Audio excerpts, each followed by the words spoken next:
सेव्यमान पावनाङ्घ्रिपङ्कजं ज्ञानयज्ञसूत्रमिन्दुशेखरं कृपाकरं नारदादियोगिवृन्दवन्दितं दिगम्बरं काशिकापुराधिनाथ कालभैरवं भजे।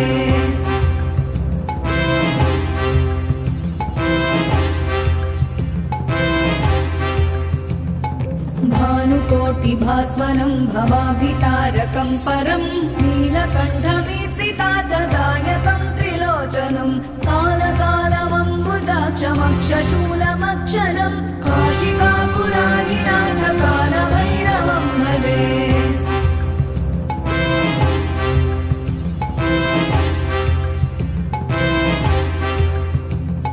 शूलटङ्कपाल